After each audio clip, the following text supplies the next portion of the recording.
to the July 22nd special meeting of the school board. May I have a motion, and we are calling this meeting to order. May I have an adoption of the agenda, please? A motion? Thank you. Second. It's been moved and seconded. Any discussion? Seeing none, all in favor? Aye. All right, motion passes. Attorney, would you please come forward? I couldn't hear you. I said, I try not to laugh. Chuck every time you call her name. Oh. It's like a tongue twister.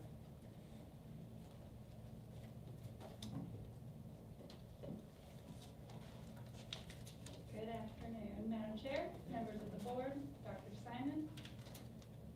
We are here for action item number 1, which is new and amended job descriptions for administrative, professional, technical, and education support personnel. We had a first reading on this on May 18th, 2021, a public hearing on June 8th, 2021, and a second reading on June 22nd, 2021. Many of the proposed job descriptions were approved on the 22nd. Today we're back on the remaining positions. The descriptions for ease of presentation today, we've changed things around a little bit, but we did provide that to the board, our new ordering of them, I guess, and we did post it on the website as well. They have been divided into the 5 department sections: the school, or security and school safety, teaching and learning, equity, inclusion, and community engagement, finance and operations. To better present this to the board, we are asking each of the chiefs to come present the ones that would fall under their purview. And so first would be security and school safety. And that would be Casey Hamilton. And before Mr. Hamilton begins, there is the first position in the packets, which is the coordinator for environmental safety. That one is just an amendment as to the title to take out the word facilities. However, we did decide, while we're going to still ask for the amendment, we are not actually going to be shifting it under safety and security. At this point, it will still remain under operations. So that takes care of the first one. And before Chief Hamilton comes to the podium, let me say to our citizens that may be listening, if you are calling in to speak to any item, only the items that are listed on the agenda will we accept. So please know that no other discussions will be held today. Chief Hamilton. Good afternoon, Madam Chair, board members, Dr. Simon. I'm Casey Hamilton. I'm the Chief of Safety and Security. I understand you all have the job descriptions in front of you, so I'll try and remain brief, and please ask me any questions you might have. If I can answer them, I certainly would be obliged to do so. The first position is for Manager of Safety and Security, School Safety. That's currently Angie Cheshire. She currently works in my office. It is a PT position. This position being changed, really, I guess, being reclassified, is modified to align with her work.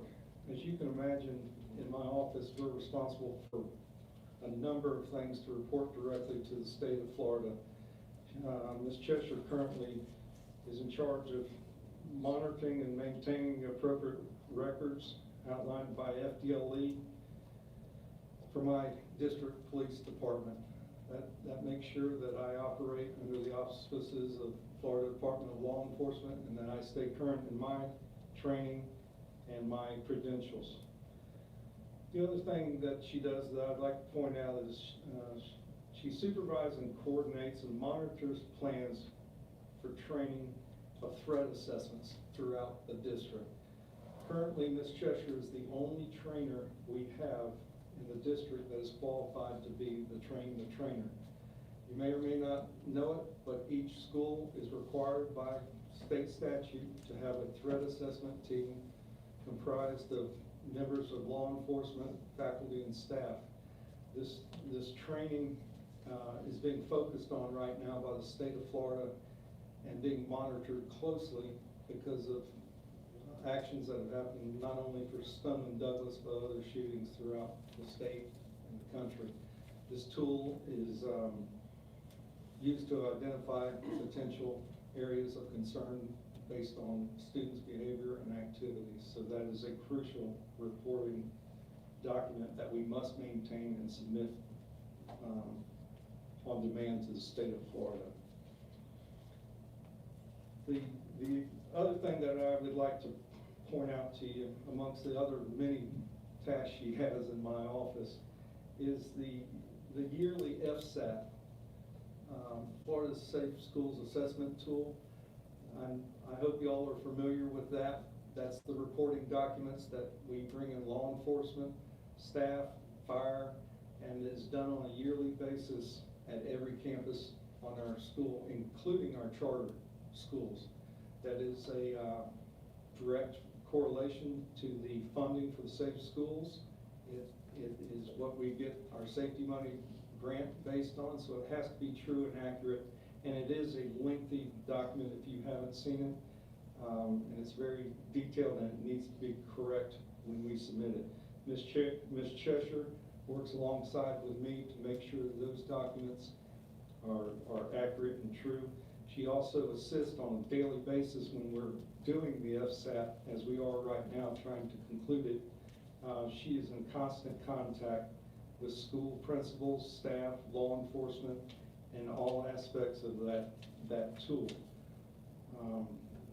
Once again, Ms. Cheshire, if she sees a need in a campus threat assessment or any other program that we control under our office, she's always willing to go out and meet face-to-face with the teams at the school, so she's not just in the office, she is out in the field conducting multiple and diverse functions of my office. So if you have any questions about that, I'd be happy to answer it, or I'll move ahead. Which one is This is the manager, this? Of security and school safety? security and school safety, yes, sir. It's still a PT? That's still a PT, yes, sir. The second one is the coordinator of emergency management. This position directly, it's a new PT position, and this position will assist with emergency planning of our campuses and also coordinate with the EOC in our county. As you can imagine, in times of COVID like we've had, there's been a need to coordinate and communicate with them and all the aspects that are going on in our schools. And then when we have natural disasters coming, that coordination is also crucial, to have somebody that is familiar with the systems and in place to help facilitate a quick and efficient delivery of those systems. Okay, now is the administrative position? That well is a PT position. Okay, anybody? Madam Chair, I have a question. Sorry. Go right ahead. Not going back into deep history, but just since you've been on the, with us in the district, in past hurricanes, freeze-outs, black ice, whatever the disaster du jour, what members of the staff have handled that?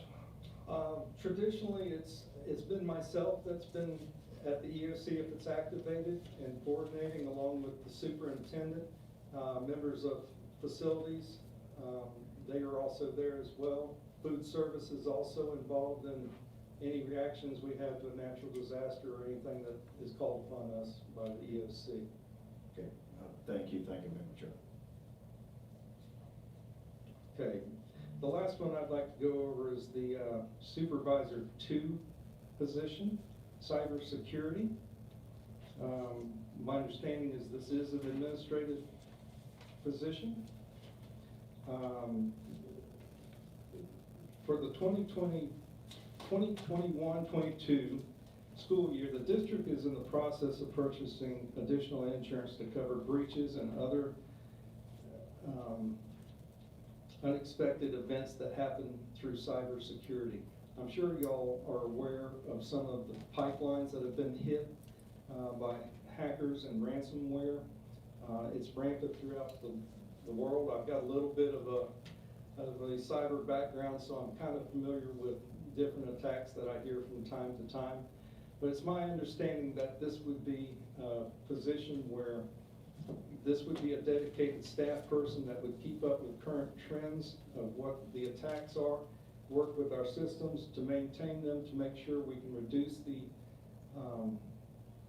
the ability for attackers to get in.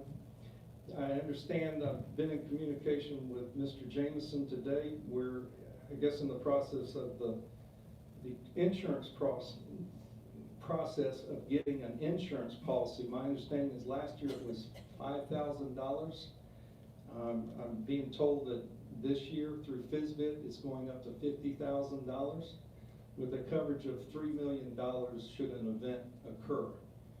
There's also, I think, still negotiations about our part of the copay that we would have to pay should we have such a breach, and I understand it's somewhere in the neighborhood of $125,000 should we have to use that policy.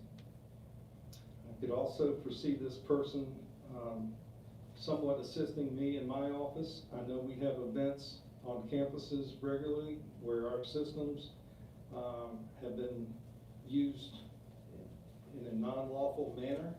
I would expect that if I could call on them, maybe they could assist us in any investigations where that would be needed, along with IT, of course. I'll say yes, Dr. Paulson? do you have any idea what kind of salary you or the superintendent are looking at for this job? I do not, sir. So it's a pay rate 8. On the administrative scale. Yeah, I'm sorry, let's take it at 8, we're just starting. It's in this package. Mhm. It has its percentages on it. 101,000. The salary and benefits is in the summer plan.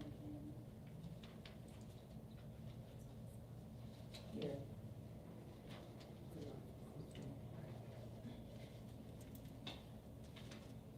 I think 101,000.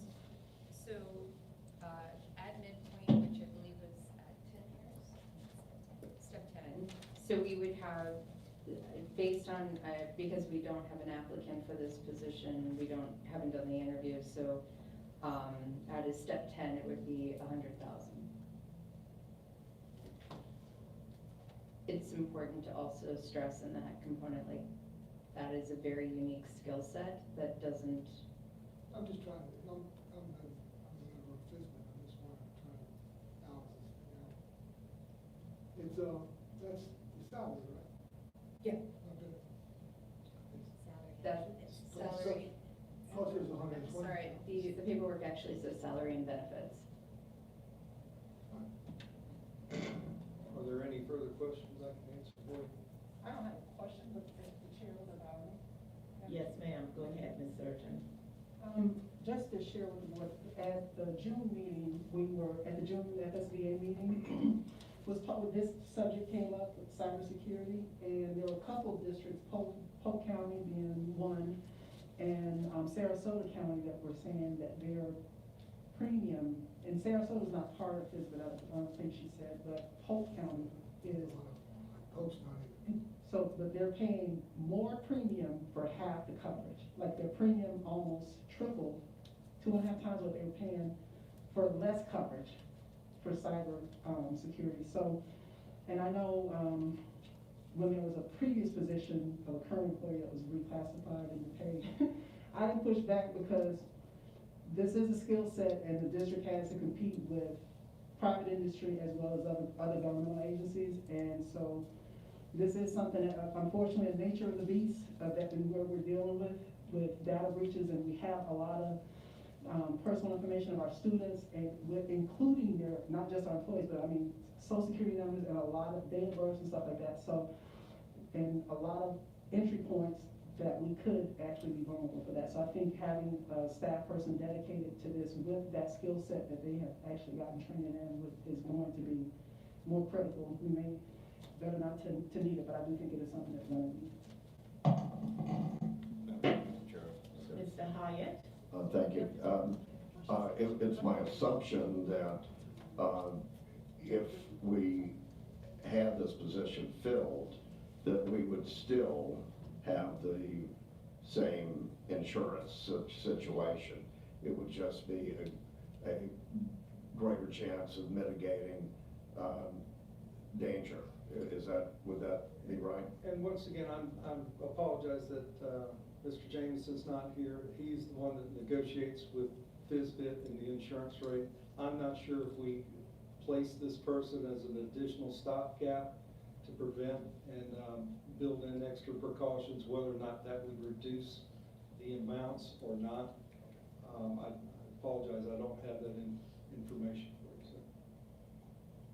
Thank you. Any other questions? I can just add to that. I think FISBIT, can I? You have a question? No, it's just a statement. I just think FISBIT kind of covers us pretty good. We need to be covered more. But I'm just looking at, this is one where we have some protection that doesn't, I don't know if we actually increase our protection with this. Well, I guess my response would be that it would put a dedicated person in place that would be there to make sure that we're covered as well as we could be. FISBIT's not for 10 or 11 districts. One of the biggest. Chief Hamilton, have you concluded? I've concluded, unless you have anything else for me now. All right, at this point, Attorney Delaney, are we going to, and I should have. Sorry, our Well, intent was that all of the chiefs would go through all the job Before any, descriptions. okay, got it, Superintendent. Thank you, sir. Yes, ma'am, thank And you. Mrs. Turney? Thank you, Madam Chair. The next chief is the Chief of Teaching and Learning, Judge Wise.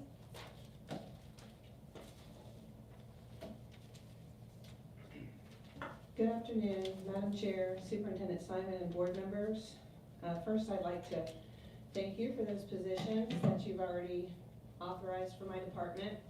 We are well underway and excited about getting ready for the new school year. I'm here this afternoon to ask you about a few that we did not get at that last opportunity. The first one is the Executive Director of Technology, and this is an amendment to the title and a slight shift in performance responsibilities. So this is a person that we already have on staff. This is Mr. Shankar.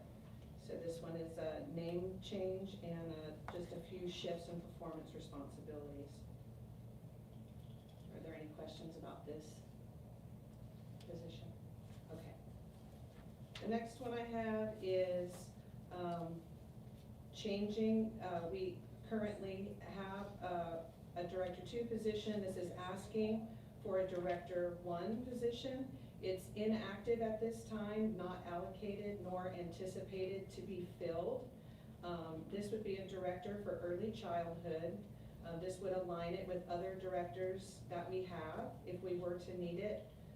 Currently, the size of our VPK program is being managed with the staff we have. This job description would provide for growing our early learning in the future were it to be approved. Are there any questions about this position? No. Okay. The last position I'd like to discuss is the coordinator for Magnet. This is a new position. As you know, we are formulating many plans for some comprehensive school-wide magnet programs, expanding magnets and opportunities for programs and schools of excellence for all of our students.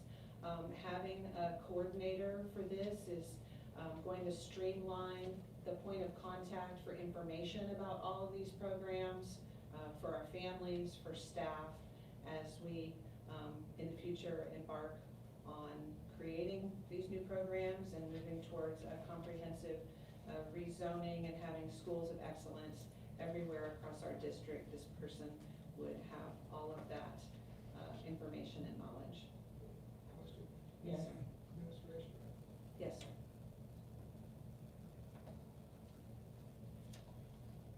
Thank you, Ms. Wise. Okay.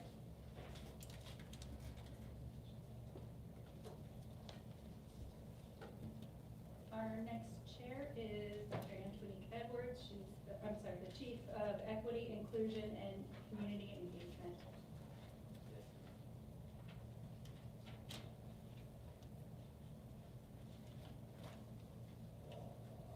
Good afternoon, Madam Chair, Dr. Simon, and school board members.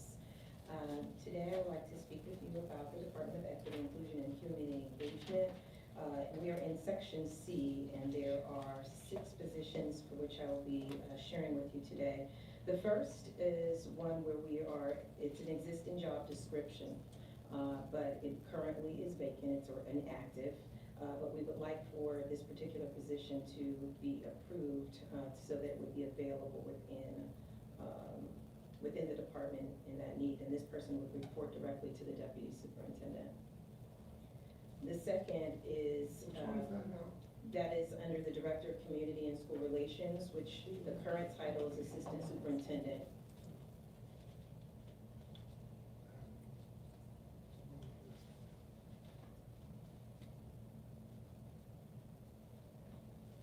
This is page, the description is page C1.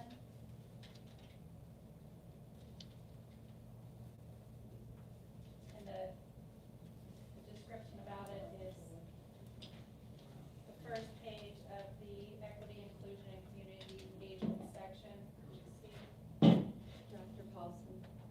Dr. Paulson? On your notes, this one would be in a different location because this was the one that reported to the deputy superintendent, so it's kind of an outlier. Is the supervisor one zoning? No, this is, Coordinator? Community and school relations, okay. Yes. And just to clarify, really, this one changes the title from the assistant to superintendent to director. And that's the substantive change.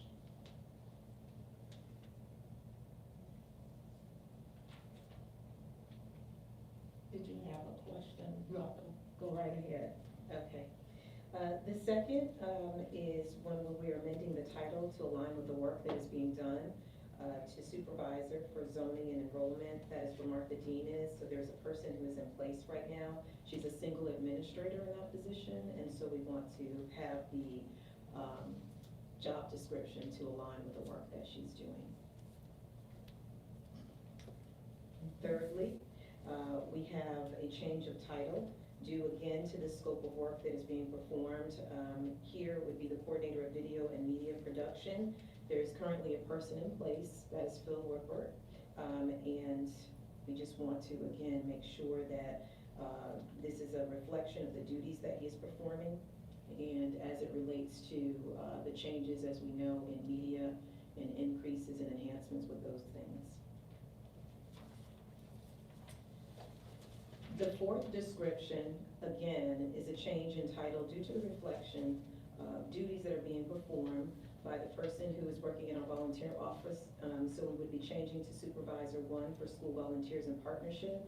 That is currently where Kelly Costomo is, and so she's been assuming roles and work that we want to make sure that the job description clearly identifies. Which one is that administrative position? Supervisor 1. Supervisor one, Yes, sir. school volunteers and partnership. Correct. Please go ahead. All right. And so we have 2 additional positions, or I should say job descriptions, that we would like to have approved for the work that we want to do. The first is Director of Exceptional Student Education. And I think in order for me to really highlight the importance of these job descriptions, there's just some information I want to share with you. So the first thing is that as we look at this particular role, I have definitely been looking at the work that is being done and the consolidation of particular work efforts within exceptional student education. And I know that if there are some shifts in job responsibilities, if we were able to take on this director role, if certain shifts occurred, we actually have the potential of saving $60,000 because of roles that we have now and duties that are being done. And so we definitely want to, and I can better have conversations with you, of course, but we look at the roles and the number of supervisors and people that we have in place, and there are some shifts that can be done so that we're able to actually have more people who are working within the schools with our students to support them. In the ESE department, we have nearly 700 employees who are working under the umbrella of exceptional students, exceptional student education, which is about 20% of the Alachua County Public School workforce. That's a large coverage area. For us to be in a place where we are actually serving our students to the best, we need to really have layers of support and opportunities to have oversight. And I know that the ability for us to do that well is to have relationship building, which really can't occur if people are overworked in particular positions and not able to do that oversight effectively. Also, we know that within ESE, our students have great impact on the number of dollars that are being brought to our district for full-time equivalency.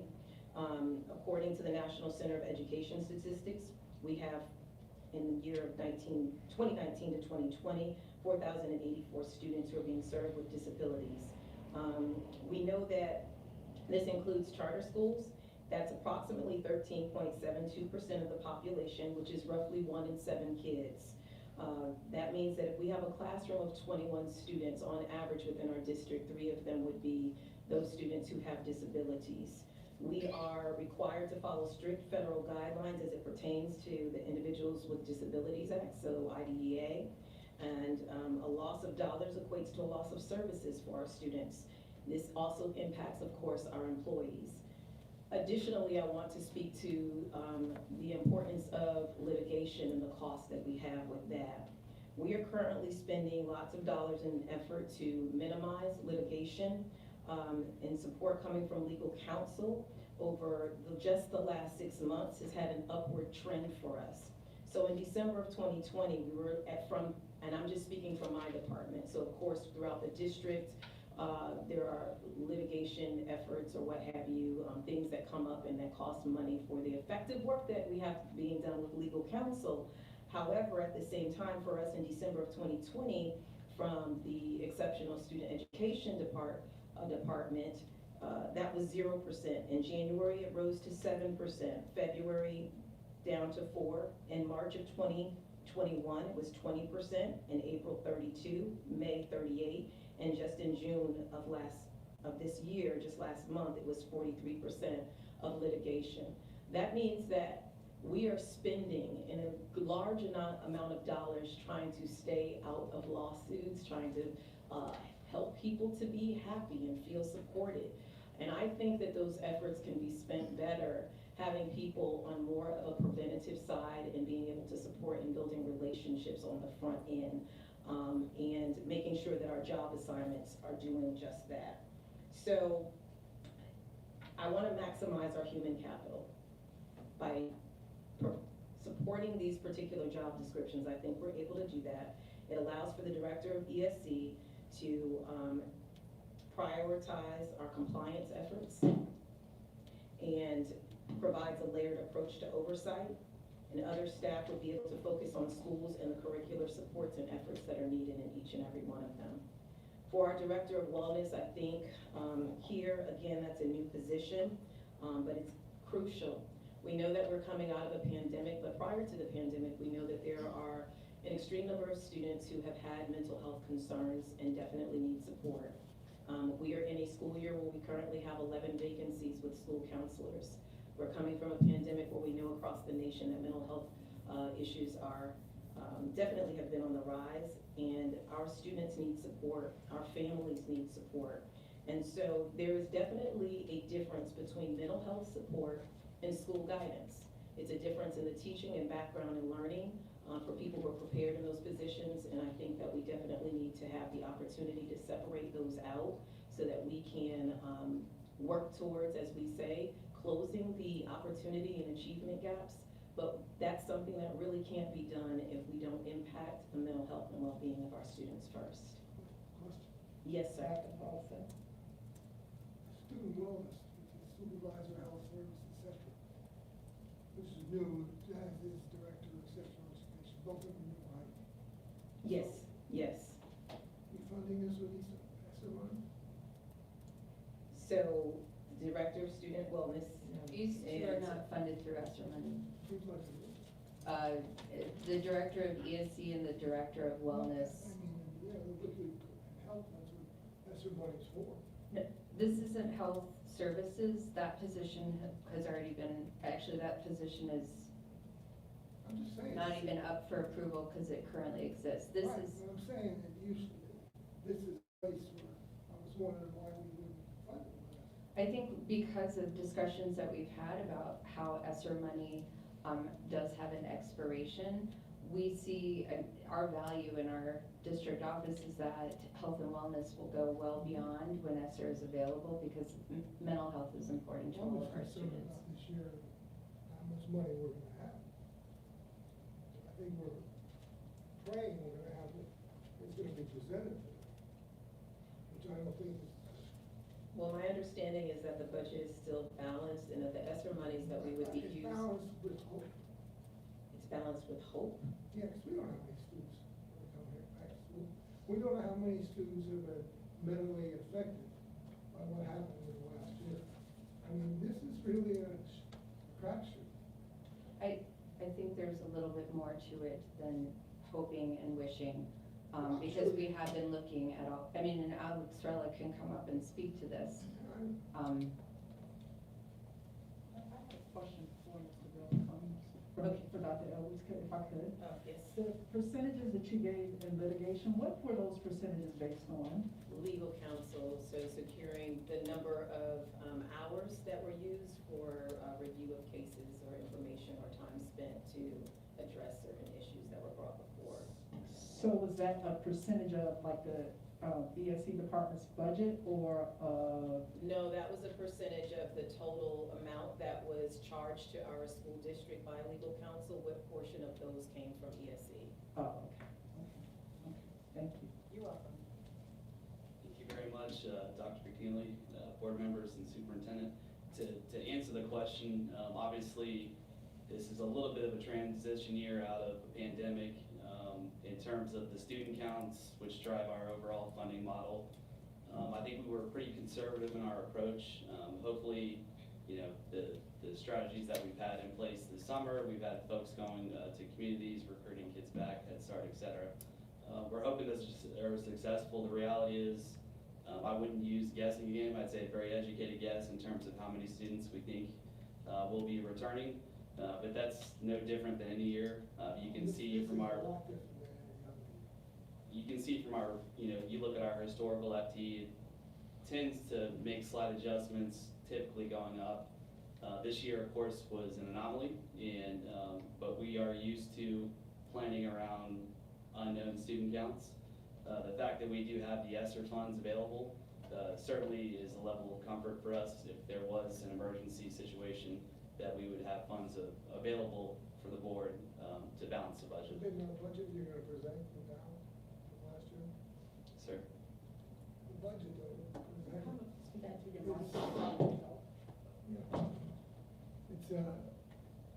It's, if I read it correctly, we have, our budget's reduced, right? Right, so the state funding is reduced. Obviously, a lot of that has to do with the reduction in students because our funding model is driven by students, so is our expense profile. So less students means less teachers. Of course, we're consolidated the Duval School, which had a net savings, and then transitioned Twilliger over to the new Twilliger Elementary. So cost savings of that, but obviously the important piece is if your student counts are going down, will your expenditures have to go down, right? So that's what we did through the budget process. is allocate appropriate to what we think the student counts are gonna be. When we get into the 10-day count period, when, we actually have the students in the classroom, that's kind of where the rubber meets the road, and that'll be. October's important. October's important, I'd say September, early Well, September. I mean, we'll know what October gives us, looks like. that's really what we're gonna get. Right. That count, and, base student allocations now, I thought they weren't gonna reduce the required local effort, that's been reduced. Thank God, it's been an anomaly that our real estate market has stayed up. That's, still, we have less money than last year. And That's my concern, I mean, I have a concern for this. And you will be discussing this when we finish all of. It belongs in here too. I understand, Dr. Paulson, but I'm just saying, this will be discussed later today when we get into the budget. I'm glad I got that. Madam Chair. Yes, sir. Thank you. Dr. Edwards, just a quick question. Yes, sir. Right now, on the Director of Exceptional Student Education, that's currently Executive Director, is that correct? No, this is No. a different position. This is a new A different position? description. So we have an executive director of exceptional student education, but these two positions are different. So when I talked earlier about there being a layered approach, this is definitely a different Well, position. and Ms. Simpson was introduced Tuesday night, correct? Yes. And so what position was she hired for? She serves as the executive director for exceptional student education, where this would be a director and this is. Right, so that was my question. Yes. So, thank you, I just, right now, she's executive director. If this is changed, then it's director. No, that is. No, there would be She's the two chief, separate, right, this? no. Okay, well, I'm ready to be school, so thank you. Elizabeth Simpson currently serves as our our executive director of exceptional student education. However, we are asking under that umbrella to have two additional descriptions approved on tonight. One being the director of exceptional student education, which I find to be the goal of that, to help us more with compliance and to have oversight in an area that I think is extremely necessary at this time. Okay, All right. thank you. Dr. Who's Paulson? the chief? Who's the chief? I am, You, yes, sir. excuse me. Oh, that's fine.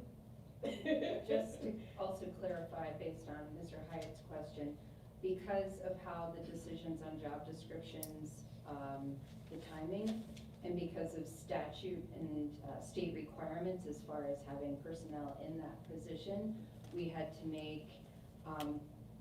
adjust to the environment, and so that's why we are very, very happy to have Ms. Simpson join our team. But we also do have a situation where in that same timeline, we also had some changes where we have supervisors that had, one went back into the classroom, one turned into an assistant principal, and that freed up to still put in that we believe that it's important to have the director of ESE to help us now modify. We had to make changes, and so that's where we are. And I thank you for that clarification, because when I talked about consolidation before, let it be known that there are vacancies in positions where that can be consolidated, Thank you. Okay.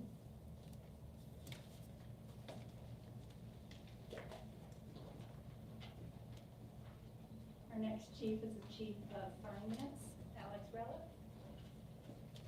Hello again. Two positions in the business services division we're hoping to receive approval for today. The first is the supervisor 2 of budget, and this role has changed in terms of who carries that hat a lot over the years in the position, et cetera. Right now, it resides in my area, and before that, we had a director of budget, which also supervised payroll, benefits, risk management. When I was appointed 6 years ago, I took that role with me. And in terms of best practices for budget, obviously there's a great deal of institutional knowledge that goes along with developing, implementing, and overseeing this year a $477 million budget. And best practice certainly is to have someone dedicated to that. to that task, and, you know, it's a really big effort, but you really need more than one person for continuity, to have exposure, have understanding, and then from, you know, just a time standpoint, to do the kind of work that we want to do. When you look around the state, I think every district our size or bigger has at least one dedicated budget individual. Most have budgetary departments with multiple accounts. Of course, it depends on the size, et cetera. But I think what we really want to do with this position is really enhance what we already have in place. We want to really do our best to support our schools. We really want to step up our training, step up our oversight, and provide the service to the principals, which ultimately benefits the school as a whole. So this is one that for our division is incredibly important, and for the district for that matter.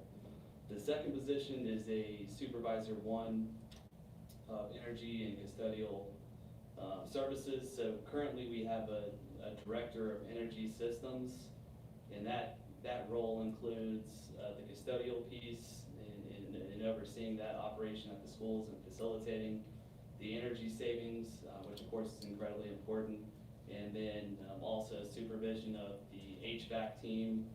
As we know, for those of us that have been in a school or been on the board, the HVAC piece is really important. It's a really intensive part of our organization, and customer service, of course, is huge. We want every classroom to be at a really, really good learning environment, and that comes into play.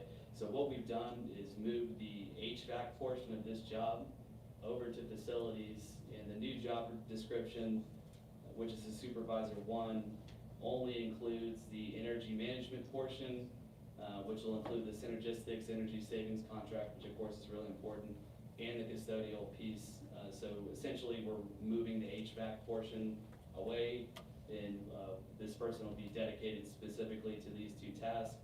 Given that the scope of the job changed pretty significantly, we are recommending the Supervisor 1 position because it's more aligned with other similar positions in terms of supervision and importance around the district. And of course, that employee will not have any impact to their pay. Question? Yes, Dr. Paulson. Right now, okay, what is this, administrative? New position? So they're both administrative positions. Was it an administrative person? We have somebody in this position now. Correct, Is the administrative now? correct. What got me is I was under the assumption when you left, there was no person with a title of budget. There is somebody, I found out, there is that has a title of budget director, or is in charge of the budget. Who is that? So there's a couple things. One, we have the job description for budget director. But you have a person right now that's operating that. Sure, I have a senior accountant, Donald Bowie, who facilitates Another person. with a lot of the day-to-day operations, and he's doing really nice work. It was another person. Are you thinking of Brandon Esposito? That's it. Okay, he's the Director of Finance. Right now, it's budget. the budget, right? That's different. They're honestly, they're really separate roles, and separate skill sets, to be honest with you. It's a different, and it's really difficult to find people with a budget skill set. There's a lot of accountants, but it's really hard to find folks around the state. I'm that questioning, do I work. wish we could hire everybody in the world. But right now, I'm very concerned. ESSER, 1, and the number of students going out of school. Number 2. Two big concerns, I'm being honest. Right, so I'd say in terms of the ESSER, and I'm glad you brought that up, because I probably should have touched on that, but with the influx of funds coming into the district, obviously that's incredibly, as we're realizing right now, incredibly laborious to implement the budget, but do it with fidelity and do this, impact the classroom, align with the goals of the superintendent.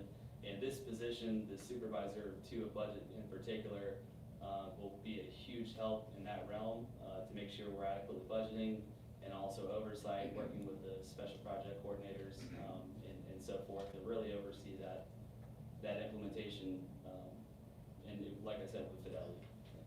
No, I wish I said, I wish we could have everything. But I It's wish actually a safeguard, so we have the fiduciary responsibility to usher in this money. And so this is actually a protective device for us to do the work that makes the money go the furthest. My disagreement with how the money is used. This is not funded with ESSER. That's all. All right, thank you, Mr. Rella.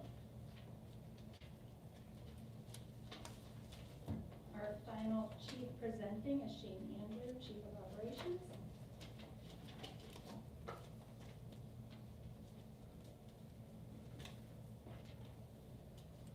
Good afternoon, Madam Chair, school board members, and Superintendent Simon. I want to begin by thanking you all for your support. I'm going to be in Section E, of course, of the Operations Department, and the first proposed title change is the Director Assistant Transportation, which is the current Manager Transportation Area Lead. What that is a structural change. We want to clarify the reporting structure for the Transportation Department. There won't be an additional cost to this year's current fiscal budget. This is a pay grade 10 administrative position. It will remain a pay grade 10 administrative position. That's the first one, so that's a title change. The second one is the proposed Director Networking and Technical Services. On this, we would amend the title, qualifications and job goal of the current Director Technology and Information Services. Additional amendments have been made, as you can see there in your documents, to the knowledge, skills, and abilities, the reports to, and the performance responsibilities, which are carefully aligned to the specific duties of this position.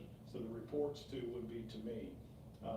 This position will, like I said, report to me, and it will help us plan, organize, and direct and coordinate the district's comprehensive technology and information systems and telecommunication activities, which, as you know, they're growing every day, the tech side of it, as well as our communication side. So the budgetary impact is, according to the estimated costs, will be significantly lower because the two individuals that you approved at the meeting on July 20th that are currently in the Director Networking and Technical Services positions are Mr. Foote and Mr. Molander. So again, this is the change in the title, the qualifications, the work that we're doing, the scope of it, and that's what you'll find in your documents if you look at those job descriptions. This is a pay grade 5 admin. It's going to be a pay grade 5 admin, so it's a lateral move there across the board.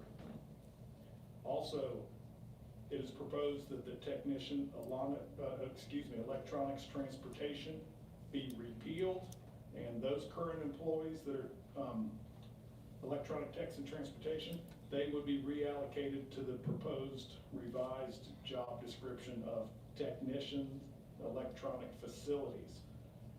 There will be no additional cost to the district in this current fiscal year. It's a pay grade 25, that's an ESP position. So we want to repeal that job description. Also, it is proposed that the locksmith job description be repealed, and the current employees that are locksmiths at this time in this position be reallocated to the proposed revised position job description of technician electronics facilities. So you see, we're trying to pull everybody together under our umbrella. There's no additional cost to the district in this current fiscal year. This is a pay grade 26. It's an ESP position. So if we go down one more step to the proposed technician of electronics facilities, that's where we're proposing that the repealed locksmiths and transportation electronic techs come into. Now, this is a pay grade 27. It's an ESP. Our proposal here is that the technician electronics facilities be approved, and that's just a title change to the technician electronics maintenance.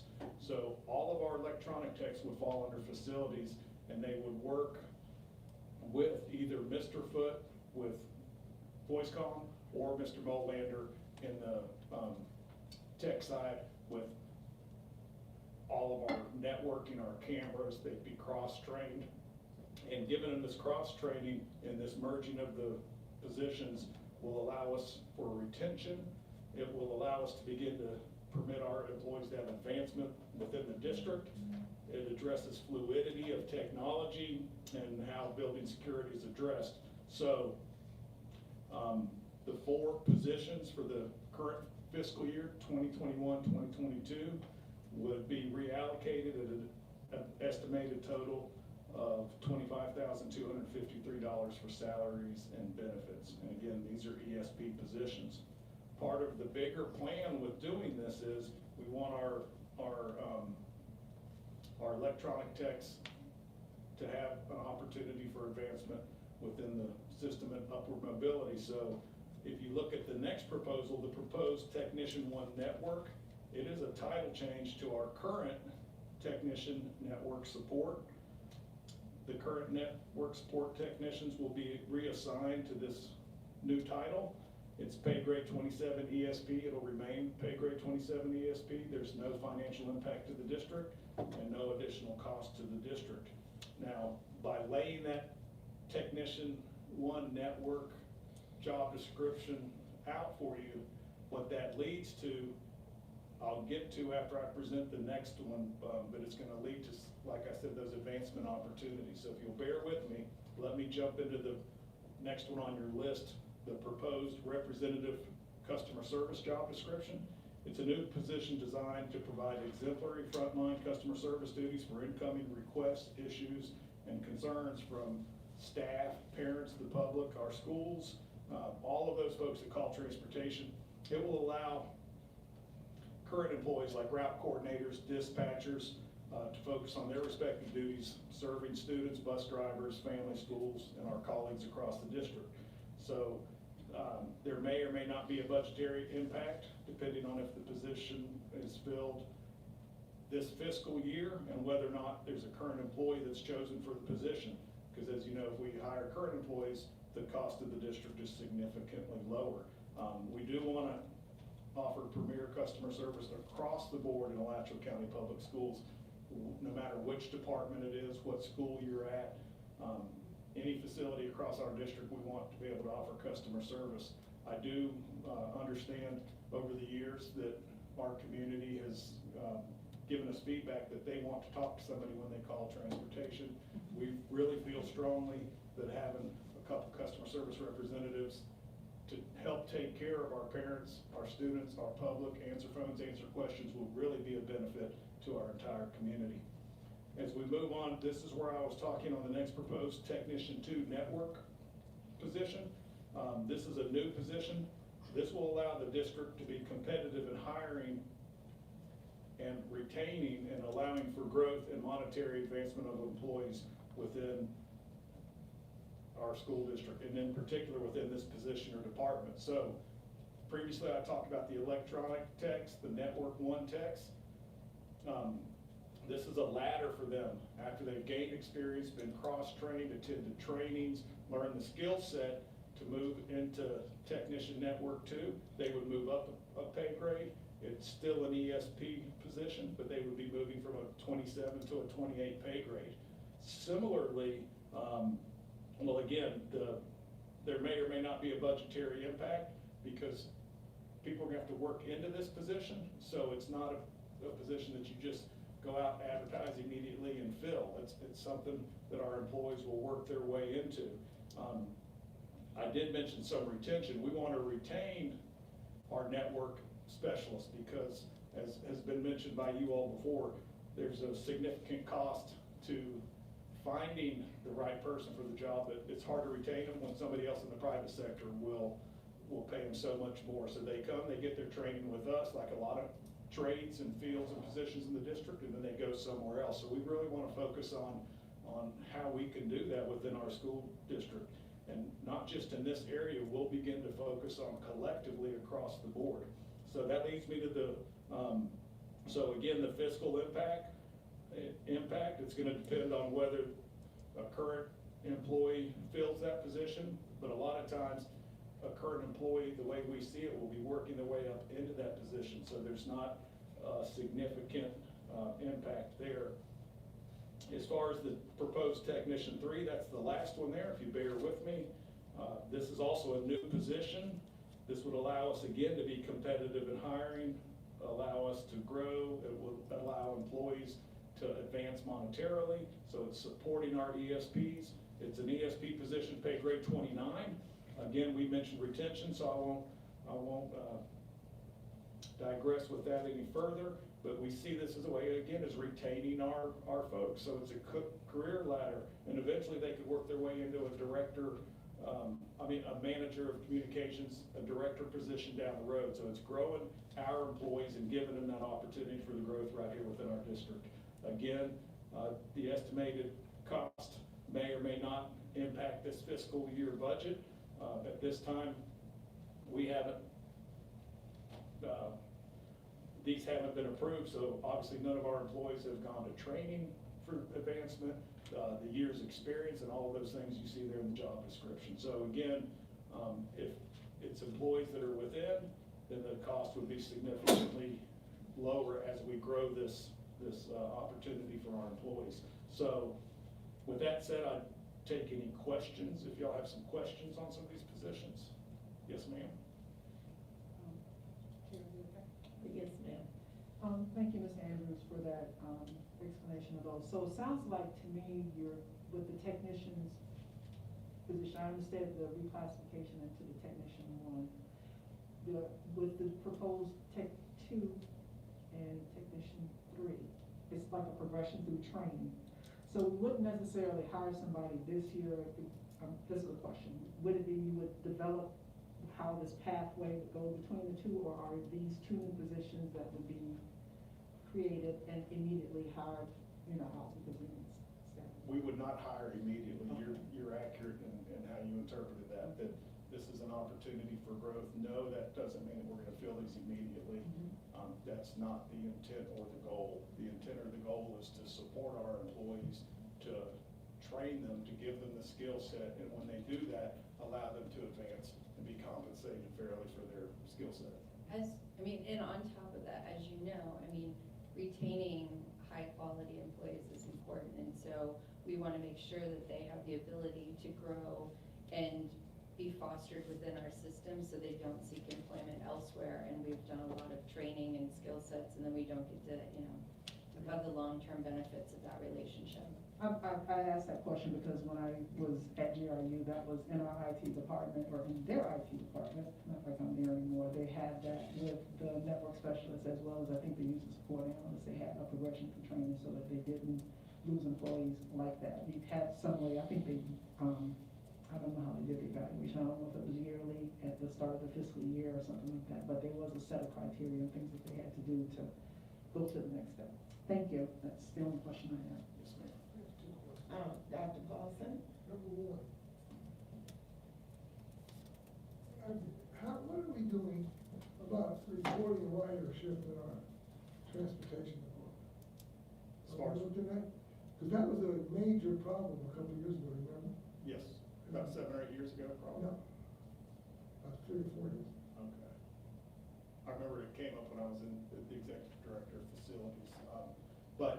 So as far as training and support there, we've worked closely with not only our transportation department, but we also have an employee over in on the student services side, the ESE side. So we have a collaboration between an employee that works within the ESE department that focuses really on IEPs and accommodations there, and that helps with that ridership to make sure we don't lose any dollars there. And then we also, we send up during pre-surveys, if you will, before the October FTE survey, we send information up, and we do practice runs here internally based on our data. So we're working with Kim Neal and her department, and the transportation department works on that. They don't just do FTE when the week comes.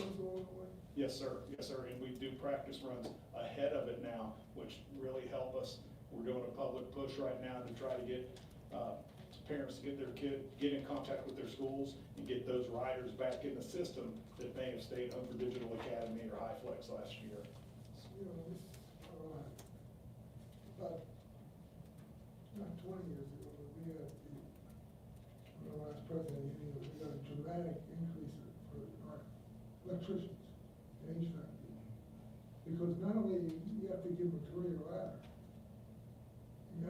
salary to pay them when you get the free ride.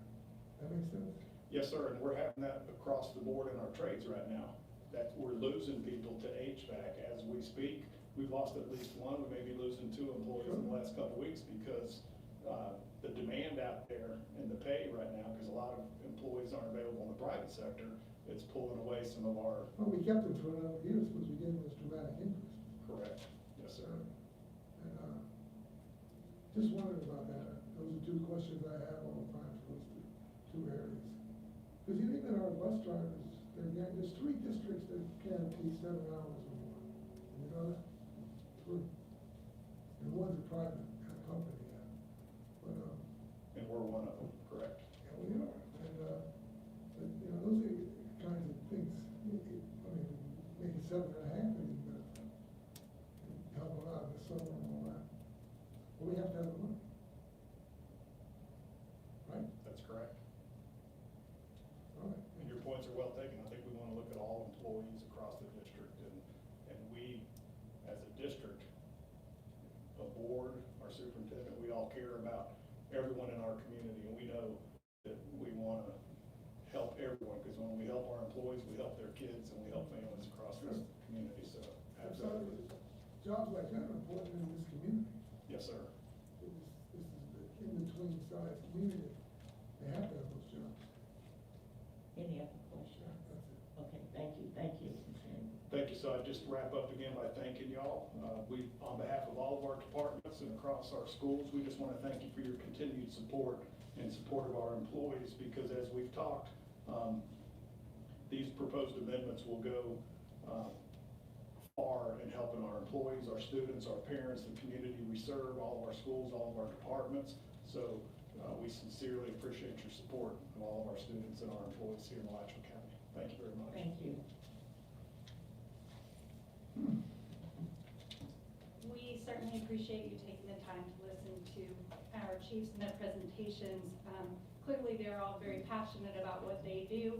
They want to be able to fulfill their duties to the district and the school board, and they're really hoping for the support necessary to be able to do that. At this point, the superintendent recommends that the board approve the new and amended administrative, professional, technical, and education support professional job descriptions that are remaining and have been presented to the board. Thank you. Second.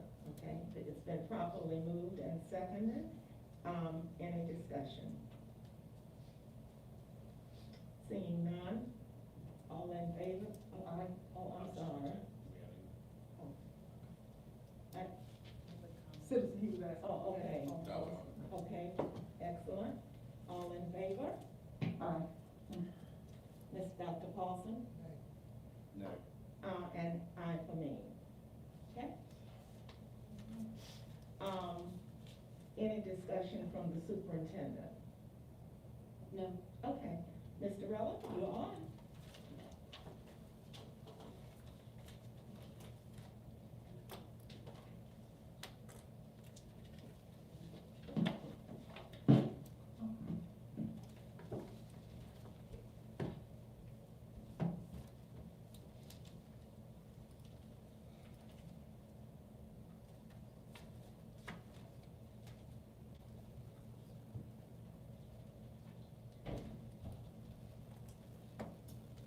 Okay, thank you, Madam Chair, again, board members, and Superintendent Simon. We're kind of approaching the conclusion of the budgetary process. Obviously, we've had a few budget workshops where we share out with the board, obviously talk about a lot of the discussion we've already had today with FTE trends, revenue trends, et cetera, but of course, provide the board an opportunity to provide us feedback on things they would like to incorporate, et cetera. Now that we're kind of near the end, we enter the little bit more statutorily defined process as we do levy property taxes. There's a truth and millage process that kind of kicks in, and this is the first of those 3 meetings. I did want to mention, we did provide to the board, and it's also available on the agenda for today's meeting, as well as online, the financial transparency website, a bunch of additional documentation that goes into a little bit more detail on the budget, goes into detail on the millage rates, et cetera. So those are available. I will not be presenting those. This will be a relatively brief presentation. For those of us that have been through this, it is very kind of strict and statutorily defined. But there is, of course, an opportunity for the board to ask questions as we go through. The first slide just kind of breaks down the date in terms of process. Of course, we sent the final millage rate and tentative budget and millage to the board. On Tuesday, we received our millage certification from the Department of Ed, I think on Saturday night, and we kind of worked through the weekend to get everything prepared. Today, of course, is Thursday, July 22nd, and we'll be asking the board to approve the budget and millage for advertising. The actual advertisement will run next Thursday, July 29th. We'll come back the following week for a public hearing to approve the tentative millage and budget. And of course, the very final approval is on September 7th to approve the final millage and budget for next fiscal year. As has been mentioned, I think earlier in the meeting, we have seen a pretty, in terms of our local county, a pretty significant increase in the property tax roll. I think when we drive around collectively, you've noticed there's a lot of new buildings on the tax roll. A lot of houses are being built. Of course, that's good for the tax roll itself. We are looking at, for this year, an 8.41% increase in the tax roll. Historically, we're around 5, 6, maybe even less than that. So I would say this is probably, I think, the most significant increase I've seen since I've been in this role, which of course is really good for our discretionary millage, our capital outlay, and certainly our 1 mil. So I did want to explain the rollback rate a little bit. I took a little different approach this year with a mathematical example.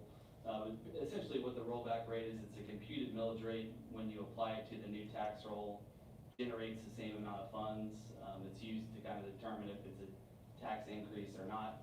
So for this example, it's obviously a hypothetical.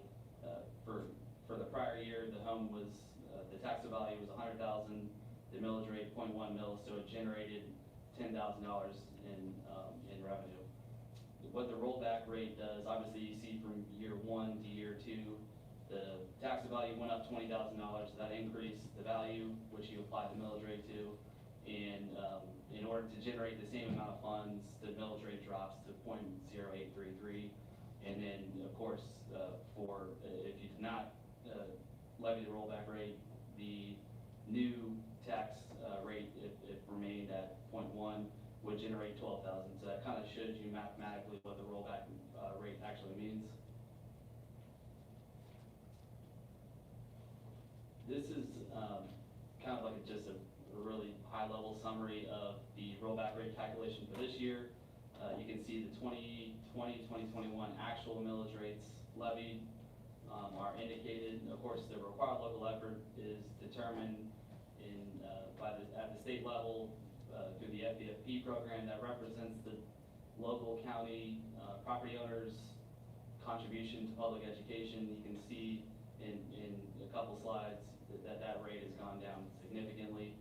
The voter-approved operating millage, that's our 1 mil, and the discretionary operating millage comes with a compression that provides, in addition to the revenues from the millage rate, an additional $4.2 million in state funds, and then of course the capital outlay. So you can see the combined levied millage rate for last year was 6.915. The rollback rate is 6.5484, and of course the proposed millage rate for this year is 6.8430, and that represents a 4.5% increase as a percentage of the rollback rate.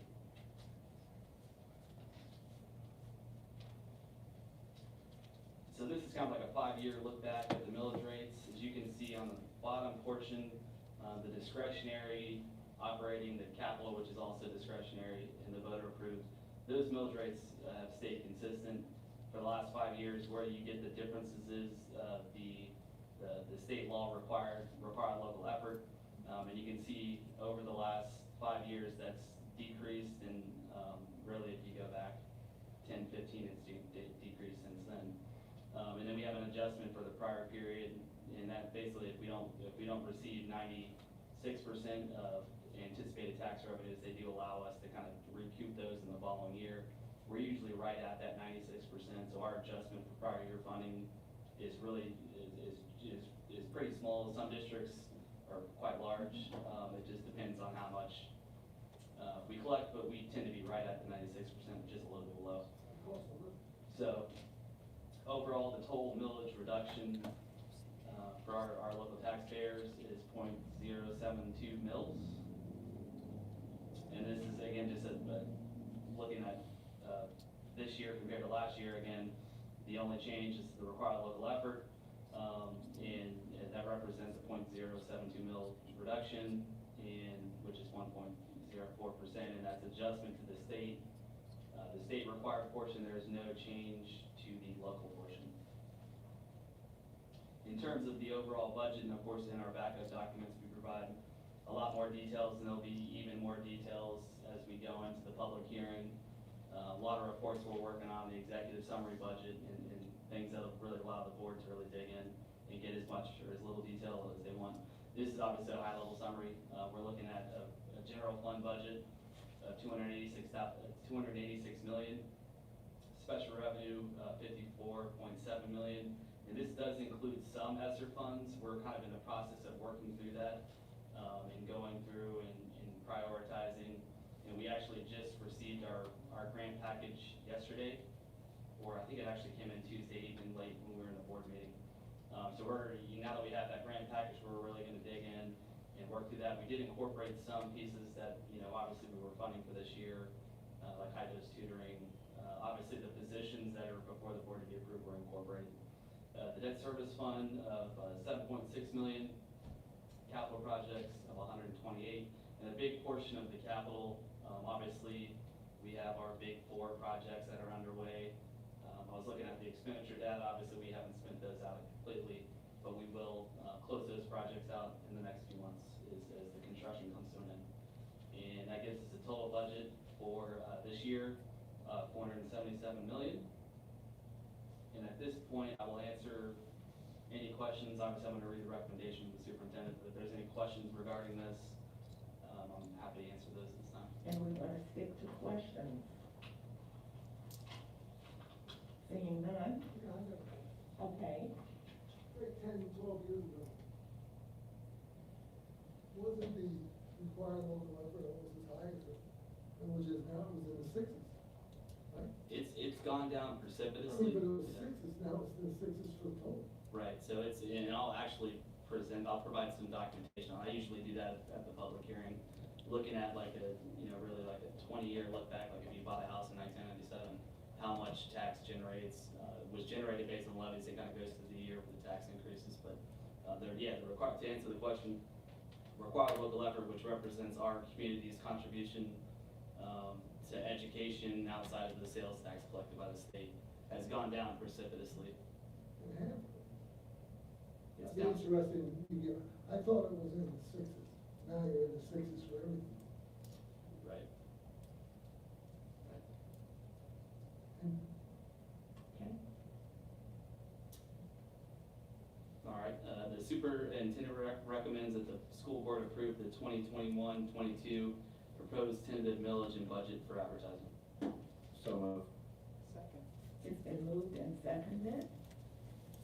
Seeing no further questions, all in favor?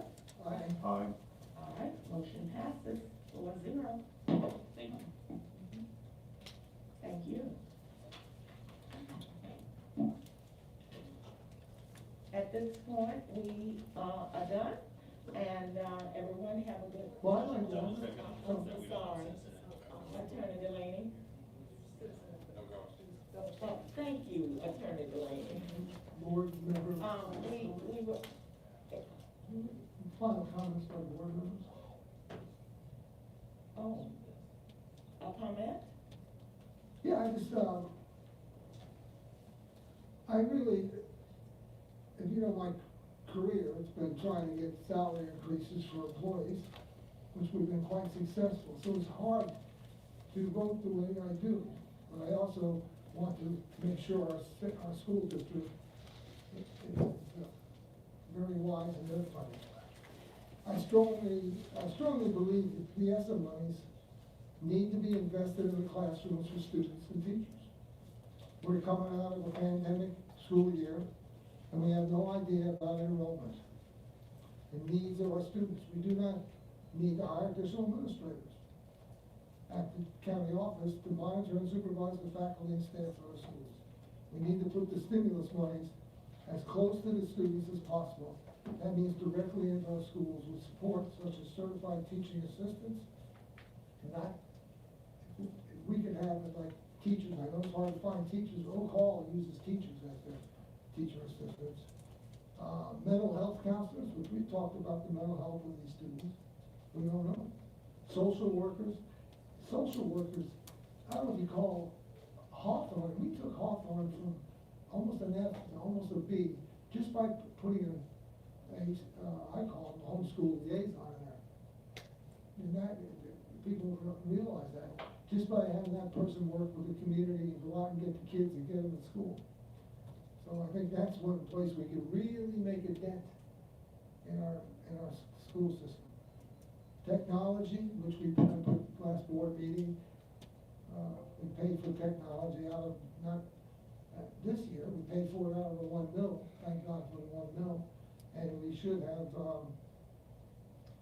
we could do this again with ESSA and additional teachers, if you can get the teachers to lower the pupil-teacher ratio.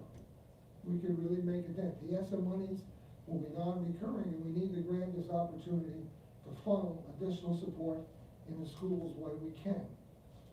And closing the achievement gap is one of our highest priorities. Why would you not put monies directly into our schools? I cannot support reorganization that adds administrators to this county building. I would like to thank the superintendent. She met with me, explained this whole process.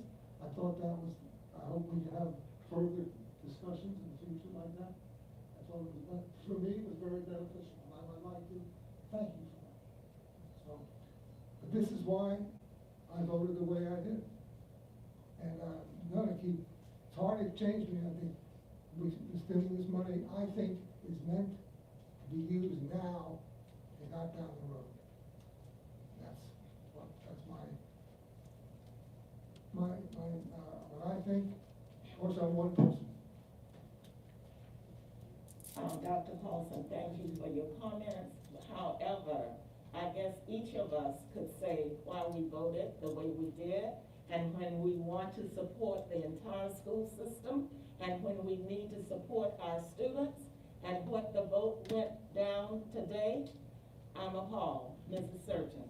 Thank you, Dr. McNeely. To our citizens and Superintendent Simon, thank you for an exceptional plan.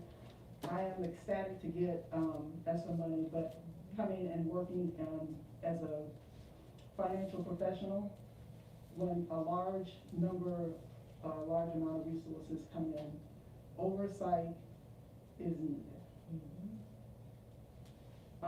Even with the existing budget that we have, more oversight is needed. Because I've learned two things in the past few days that have made the hair on the back of my neck stand up. And I think if there were financial employees, Mr. Rowland needs help. ESC, when I didn't add up the percentages, that's why I asked Dr. Edwards on what basis was those percentages that she gave us on. But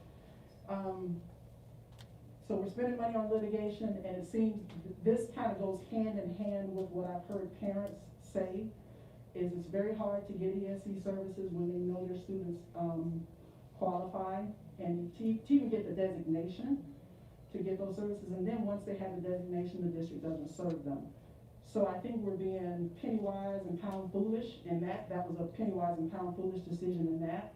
That's just my personal opinion, but as far as the ESSA money goes, there are 15 criteria in the document that I have in here of uses of ESSA money.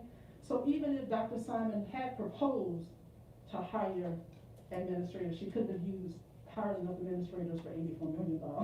So it's almost comical. I'm trying to like just really like not be really upset about it, and I'm hoping that I think our superintendent is quite skilled and deft at being able to come back and to put together a plan that she'll be able to direct her staff and those that she's put in place to get things done.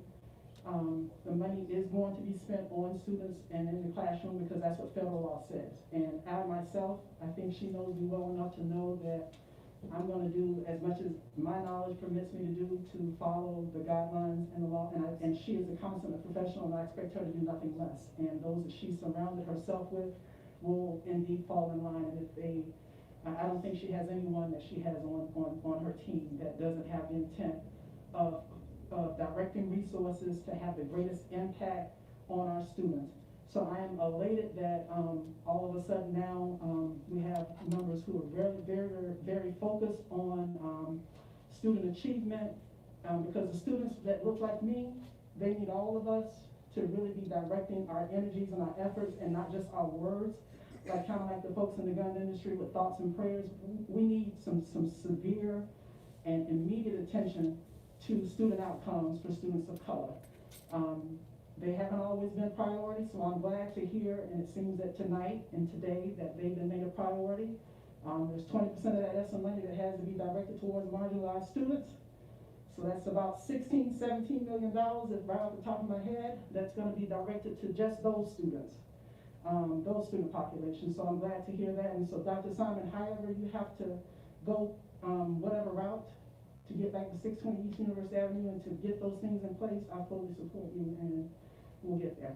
Thank you, Madam Chair. Thank you. Mr. Hyatt?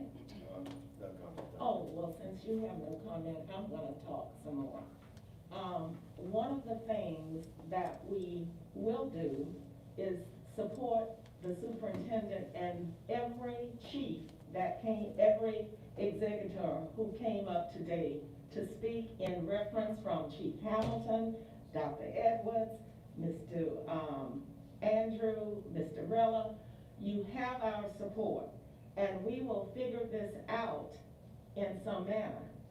But I don't want you to leave this auditorium today dejected in any way, because we know if we are committed to the success of every student, then we must do what the superintendent and you have laid out in your reorganization.